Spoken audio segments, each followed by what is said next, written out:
Le Coran raconte lui aussi l'annonce faite à Marie. En arabe, Marie s'appelle Mariam. Et dans le Coran, elle est vierge, comme dans les évangiles. Et elle voit apparaître un esprit, Ruh, qui lui apparaît sous forme humaine, et lui annonce qu'il a été envoyé par Dieu pour lui offrir un fils. Mais ce fils, Jésus donc, en arabe on l'appelle Aïssa, ce fils est le fils de Marie, mais n'est pas le fils de Dieu. Et le Coran insiste bien là-dessus. Jésus ou Aïssa, c'est le prophète de Dieu, c'est son serviteur, il a un statut important, mais il n'est pas le fils de Dieu. Dieu n'a pas d'enfant. Alors l'annonce. Bon, l'annonce, c'est évidemment, ça a été dit, c'est la possibilité de l'impossible. Quelque chose qui est impossible, et tout à coup, il devient possible. Et ce qui devient possible, eh bien là, c'est évidemment la conception. Ce sont donc des femmes qui, aujourd'hui, sont traversées par cette question de la conception, de qu'est-ce que concevoir, et qui la reprennent de différentes manières. Et la question de la conception, évidemment, c'est la question, je dirais, presque... S'il y a quelque chose dont on peut dire qu'il est le point d'appui, là où tout part, la foi dans ces trois religions abrahamiques, c'est bien celle-là. Et d'ailleurs que la religion abrahamique essaie d'enlever aux femmes, d'une certaine manière, puisque toute l'affaire, c'est de faire en sorte que cette conception soit une conception de Dieu. Conception de Dieu passant par le corps des femmes. Que chez les chrétiens. Et les musulmans, et les juifs aussi. Oui, hein? La conception de Dieu à travers les femmes. Et les trois, je l'ai mis en scène. Tu l'as mis en scène, c'est très clair. Si on prend d'abord la Genèse, commence avec l'impossibilité de la conception. Abraham, Sarah, ils sont en panne, il y a une promesse, mais ils sont même dépassés, ils ont dépassé l'âge où on pouvait concevoir. Et se produit, et c'est très intéressant qu'on commence d'abord par quelque chose justement qui n'est plus possible. Et précisément, là où ça n'a pas été possible, c'est devenu possible, mais d'abord à travers des opérations qui ont été décrites par Sarah Stern, qui sont des opérations sur Sarah, qui était Sarah et qui devient Sarah, opération très importante, parce que changement, c'est pas un changement de nom, c'est le Midrash a dit beaucoup de choses là-dessus. Enfin, j'ai suivi cette affaire-là. Plus que ça, c'est Sarah et c'est le i, c'est le i possessif. Et Sarah, ça veut dire princesse. Et donc, initialement, lorsque elle prononçait son nom, elle disait ma princesse. Comme Abraham. Ou Abraham, mais elle aussi. Parce qu'on dit que c'est Abraham, il dit ma princesse. Mais quand elle se parle, quand on lui dit comment tu t'appelles, elle dit ma princesse. Je suis ma princesse. Et il a bien fallu qu'elle se sépare de ce possessif dans l'hébreu, et qui est le même d'ailleurs dans l'arabe, le i. Elle se sépare pour devenir princesse seulement, c'est-à-dire une opération qu'on pourrait appeler d'éclosion. Elle n'est plus fermée sur elle-même. Elle n'est plus sa propre maîtresse.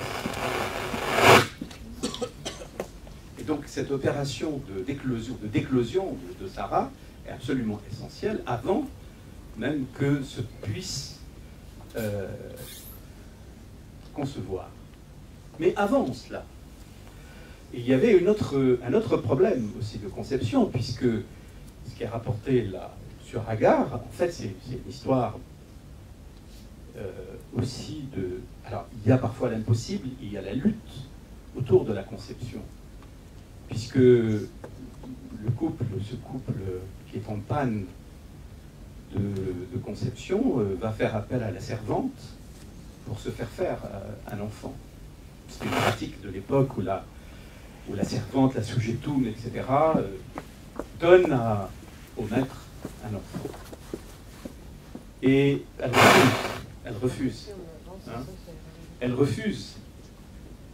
Elle refuse d'être une matrice d'emprunt. C'est une histoire encore actuelle. Et évidemment, le conflit, elle s'enfuit et elle est rattrapée, comme il est dit dans l'histoire qui est racontée dans ces beaux paysages du désert. On imagine, le mythe a bien placé, d'ailleurs, bon, le mythe c'est des images aussi. Et à ce moment-là, il se produit cet événement qui est tout à fait exceptionnel dans la Bible, et qui est un événement éthique, la reconnaissance d'un droit à la servante, d'un droit à la postérité. C'est-à-dire de ne pas faire un enfant qui soit donné au maître et dont elle ne serait plus la mère. Non seulement ça, c'est un acte éthique qui lui promet une postérité et donc un avenir. Et là aussi, nous avons une question où la conception pour cette femme, où elle devait être dépossédée au fond de la conception, et le Dieu de la Bible lui reconnaît ce droit, on peut dire comme ça, ce droit. Et ensuite, ça continue. La conception selon, d'une certaine manière, toujours le problème, finalement, de l'arrêt devant quelque chose qui est du désir. Comment passe-t-on du désir à ce qui fait corps, devient corps? Comment passe-t-on du désir sexuel, du désir de l'enfant, et ce désir devient corps, et c'est ça le miracle, ou l'inconcevable de la conception, pour Elia. Il y a un hiatus qui restera toujours, quelle que soit l'explication qu'on peut donner de comment on fait des enfants, et vous savez que les enfants sont très sensibles à ça. Hiatus reste toujours. J'ai une histoire à vous raconter, juste, je viens de me souvenir de ça, que lorsqu'on avait fait les premiers cours d'éducation sexuelle pour les enfants, leur apprenant comment la petite graine du père rencontre la petite graine de la mère, etc. Et après, un journaliste s'est amusé à essayer de voir qu'est-ce que les enfants avaient retenu. Et là, il a interviewé un des enfants, et l'enfant dit: eh bien, les adultes nous racontent l'histoire de graines pour nous cacher le fait que ça vient par les cigognes, en réalité. Il vient par les cigognes. Il nous cache, il nous donne toute cette explication pour nous cacher le fait que les enfants... C'est-à-dire, en effet, il y a quelque chose qui est d'inconcevable de ce passage, et qui est, bien sûr, l'objet de la toute première question de l'enfant. D'où ça vient, comment c'est venu, etc. Et d'une manière, on pourrait dire, et c'est pour ça que c'est le fondement de la foi, il n'y a rien là. Il n'y a pas quelque chose qui permettrait de nous montrer quoi qu'on puisse faire, comment passe-t-on d'un désir à ce qui fait corps, dans le corps d'une femme. Et cette question-là, de nouveau, elle est posée avec Marie. Mais il y a quelque chose d'une singularité dans l'islam qui est mentionné à un certain moment là, c'est qu'il y a un homme aussi qui s'est pris pour un homme enceint, c'est Mahomet. Et c'est vrai ce qu'elle a dit, je ne sais pas qui... Voilà. C'est absolument juste. Alors c'est pas beaucoup, les musulmans ne le savent pas. Ah oui? Ne le savent pas beaucoup. Marie est présente d'une manière extraordinaire dans le texte coranique, c'est les passages les plus émouvants, c'est la personne la plus citée dans le texte coranique. Le moment où elle rencontre l'ange qui, d'ailleurs, prend l'aspect d'un homme réel, un bel homme, et qui, d'une certaine manière, il va la violer, puisque insuffler le verbe, c'est... Les musulmans ne croient pas comme ça à des opérations spirituelles, il faut que ça passe par du corps. On est au VIe siècle, donc on a passé un peu un certain âge. Et c'est la même chose d'ailleurs pour l'annonce à Sarah. Dans le texte coranique, bon, les musulmans croient aussi que Sarah a reçu une intervention, disons, divine, mais ils la mettent en scène donc à 70 ans, je crois. Abraham, c'est 90. Enfin, bon, bien Dans sûr. le Coran ou dans la vie? Dans le Coran, je parle, dans le Coran. Et il la met en scène, Dieu en scène. Il la met en scène. Comment Dieu va lui faire revenir ses règles? Il faut que Dieu ne lui fait pas d'enfant, du point de vue coranique, il lui fait revenir la vie dans son corps pour que Abraham s'en charge par la suite. Donc vous voyez, il y a toujours la même. Et alors, dans l'islam, il y a cette... Est-ce que tu vois, si vous m'entendez, si je parle comme ça? Ça doit être la dernière. Si vous ne mettez pas la main sur l'antenne, ça marche pas bien. Ah oui, d'accord.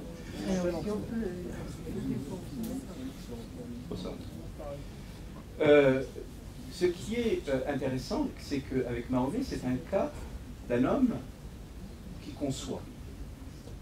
Parce que c'est vrai, c'est le même ange Gabriel qui vient le voir, il le contraint, et quand il dit « je ne sais pas lire », c'est-à-dire qu'il est vierge de la lettre, comme Marie.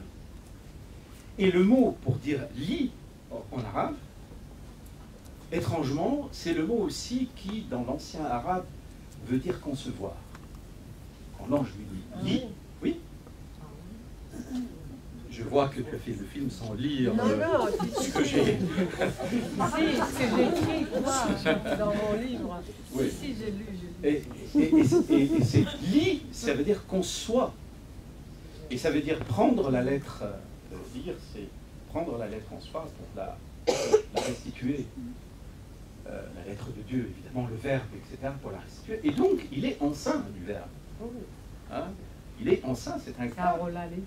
Voilà. Il a, disons, toute cette première période qui est vraiment très intéressante. Après, il va devenir chef de guerre, chef d'État, et vous savez, les chefs d'État, après, ils ne croient plus à ce genre de choses. Il n'est pas dans la souveraineté, il est sous l'emprise d'un homme qui se féminise, qui est féminisé, qui devient la femme de Dieu, si vous voulez. Et les mystiques le disent. Disent carrément comme ça. Oui, oui. Tout à fait. Et ça... Il fait marquer qu'il est la femme de Dieu. Chez les mystiques, ils le disent. Mais enfin, bon, non, mais il lui envoie un ange qui le contraint et lui met le verbe. Bon, on va pas quand même faire comme les enfants. Bon. Et donc, cette question de la conception... Alors, là, il y a quelque chose. On a montré les convergences, certaines convergences, mais il y a évidemment des divergences. Parce que... Et, bon, le judaïsme et l'islam se méfient beaucoup de ces histoires-là, tout en affirmant que c'est le fondement de la foi. Le fondement de la foi, c'est la conception. Il n'y a pas... C'est-à-dire la vie, la venue à la vie, et du désir à la vie. On dit du verbe à la vie, mais le désir et le verbe, ils sont liés. Il y a quand même une divergence très importante qu'on a avec l'islam par rapport au judaïsme et au christianisme. Le christianisme et le judaïsme sont dans une optique de la conception différente de celle de l'islam quant à la question de la paternité. Parce que là, on parle des femmes. Mais ça aurait été intéressant, ça serait intéressant de faire un film de comment les hommes conçoivent la conception. Parce que les hommes, justement, ont inventé les religions pour concevoir la conception des femmes. Je ne sais pas, Nietzsche dit ça, je ne sais pas où, quelque part. Il dit tout ça, toute l'invention des religions, de l'altérité de Dieu, etc. est une invention des hommes pour pouvoir penser ce qu'est la conception. Ah, il ne dit pas comme ça, mais autour de ça. Il y a une divergence qui est très importante. Il y a une autre divergence, évidemment, radicale que Marie-Josée Mondin dit à propos du christianisme, qui a osé faire quelque chose que les deux autres religions n'ont pas osé, et qui est en fait représenté dans le film, enfin, du point de vue de l'islam, ce que tu montres dans le film, que tout à coup l'image s'anime, ça, c'est l'inquiétante étrangeté que l'image suscite,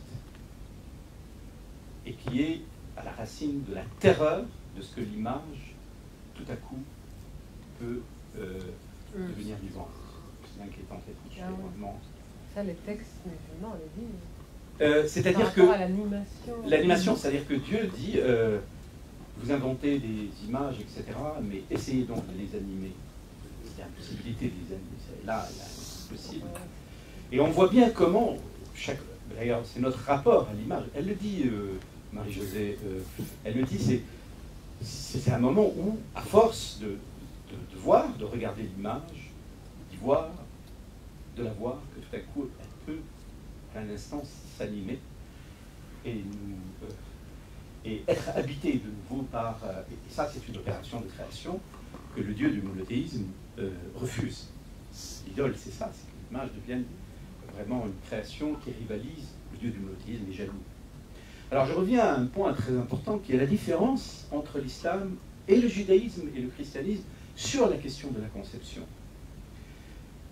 Dans le judaïsme et le christianisme, dans la mesure où Dieu intervient dans la conception, puisque Dieu intervient dans le corps de Sarah, de quelque manière. Le mot hébreu, c'est pakad, selon certaines interprétations, presque une relation conjugale. Hein? Bon. Et donc, d'une certaine manière, Dieu est un père. Il est créateur et procréateur en même temps. Et l'opération recommence avec le christianisme, puisque c'est toujours la même opération. Abraham est un père, comment on pourrait appeler ça, un père adoptif. Mais Joseph aussi, c'est un père adoptif, et c'est Dieu, de nouveau, qui fait l'opération, cette opération-là de création et de procréation. Or, dans l'islam, ça, c'est pas possible. Si vous dites que Dieu est le Père, c'est quasiment un blasphème. Et l'enquête que j'ai menée sur cette histoire-là, eh bien, revient à cette scène originaire de la Genèse, parce que Abraham est véritablement le père d'Ismaël. C'est-à-dire, il y a une conception par les voies humaines. Et donc, Dieu n'est pas le père. Il n'intervient pas du côté dans la filiation d'Ismaël, il n'intervient pas dans la conception. Bon.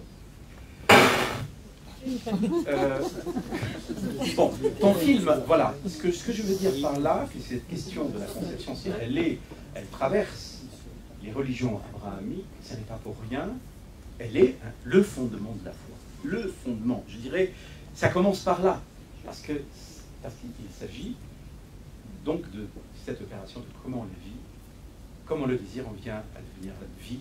Elle le dit, Marie-Josée Monzin, à un certain moment, le désir. Qu'est-ce que c'est? D'où ça vient? Qu'est-ce que c'est ce saut incroyable?